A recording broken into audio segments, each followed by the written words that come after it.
আজ বন্ধুরা পাতি ডিম কষা, পেঁয়াজ লঙ্কা কাটা আছে, টমেটো গ্রাইন্ড করব, আর ডিমের মধ্যে লঙ্কা আর হলুদ গুঁড়ো সর্ষের তেল দিয়ে মাখিয়ে রেখে দিয়েছি। যতক্ষণে টমেটোটা গ্রাইন্ড হচ্ছে ততক্ষণে বলে নিই, এই রেসিপিটা কিন্তু আমার বড় মামির কাছে শেখা। বড় মামি অবশ্য এটাকে আরও অনেক রিচ করে বানাতেন, আমি বানাই না। ডিমটা ভেজে রেখেছি, গরম সর্ষের তেলে কালো জিরে, শুকনো লঙ্কা আর গোটা গরম মশলা ফোড়ন দিয়ে বেশ খানিকক্ষণ নাড়িয়ে চাড়িয়ে নিয়ে কেটে রাখা ঝুরি করে পেঁয়াজ আর লঙ্কাটাকে ভেজে নিতে হবে। যখনই দেখব পেঁয়াজ আর লঙ্কার কালারটা হালকা চেঞ্জ হতে শুরু করেছে, তখনই আমি এর মধ্যে দেব হলুদ গুঁড়ো, জিরে গুঁড়ো,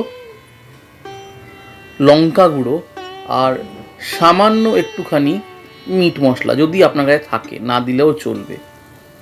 এবার ভালো করে খানিকক্ষণ ভেজে নিয়ে যতক্ষণে জিরে গুঁড়ো বা হলুদ গুঁড়োর কাঁচা গন্ধটা চলে গেলে তারপর জিঞ্জার গার্লিক পেস্ট দেবো। জিঞ্জার গার্লিক পেস্ট দিয়ে আবার বেশ খানিকক্ষণ কষিয়ে নিতে হবে, যাতে জিঞ্জার গার্লিক পেস্টের কাঁচা গন্ধটা চলে যায়। যেই মুহূর্তে চলে যাবে, স্বাদ মতো নুন দিন, অল্প একটু চিনি দিন। এই চিনিটা কিন্তু রঙটাকে একটু গাঢ় করতে সাহায্য করবে। আবার বেশ খানিকক্ষণ কষিয়ে নিন।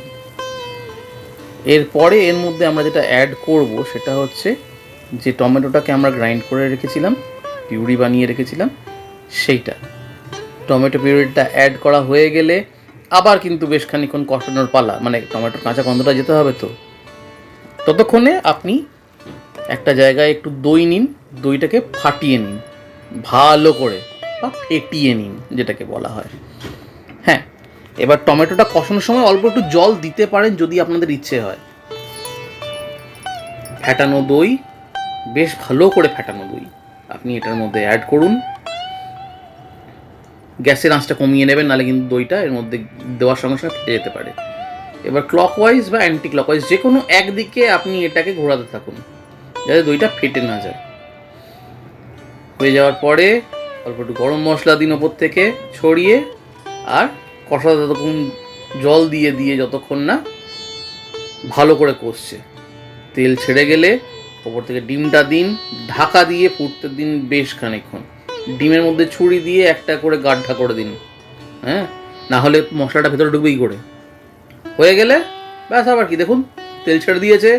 গরম গরম ভাতের সঙ্গে পরিবেশন করুন, হেভি টেস্টি মাইরি। সঙ্গে থাকতে ভুলবেন না কিন্তু, হ্যাঁ।